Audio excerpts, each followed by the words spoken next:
ಬೆಂಗಳೂರಲ್ಲಿ operation footpath ಶುರು. GB ಅಧಿಕಾರಿಗಳ ನೇತೃತ್ವದಲ್ಲಿ ಒತ್ತುವರಿ ತೆರವು. ಮಲ್ಲೇಶ್ವರಂ ಬಳಿ ವ್ಯಾಪಾರಿಗಳ ಆಕ್ರೋಶ.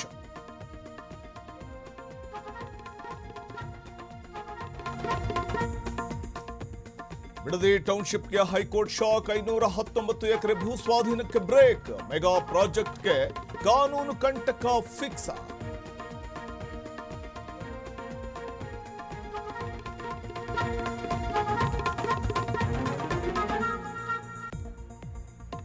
ಪಿಡಬ್ಲ್ಯೂಡಿಯಲ್ಲಿ ಬ್ರಹ್ಮಾಂಡ ಭ್ರಷ್ಟಾಚಾರ. ಸಚಿವರ ಹೆಸರೇಳಿ 3.48 ಕೋಟಿ ಗುಳುಂ.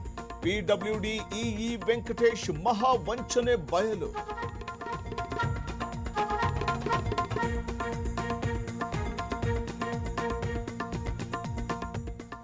ರಾಜ್ಯದಲ್ಲಿ ಕೈಕೊಟ್ಟ ಮಳೆರಾಯ. ಬೆಳಗಾವಿ ರೈತರಿಗೆ ಡಬಲ್ ಶಾಕ್. ಲಕ್ಷ ಲಕ್ಷ ಸುರಿದ ಕೊತ್ತಂಬರಿ ರೋಟರ್ ಪಾಲು.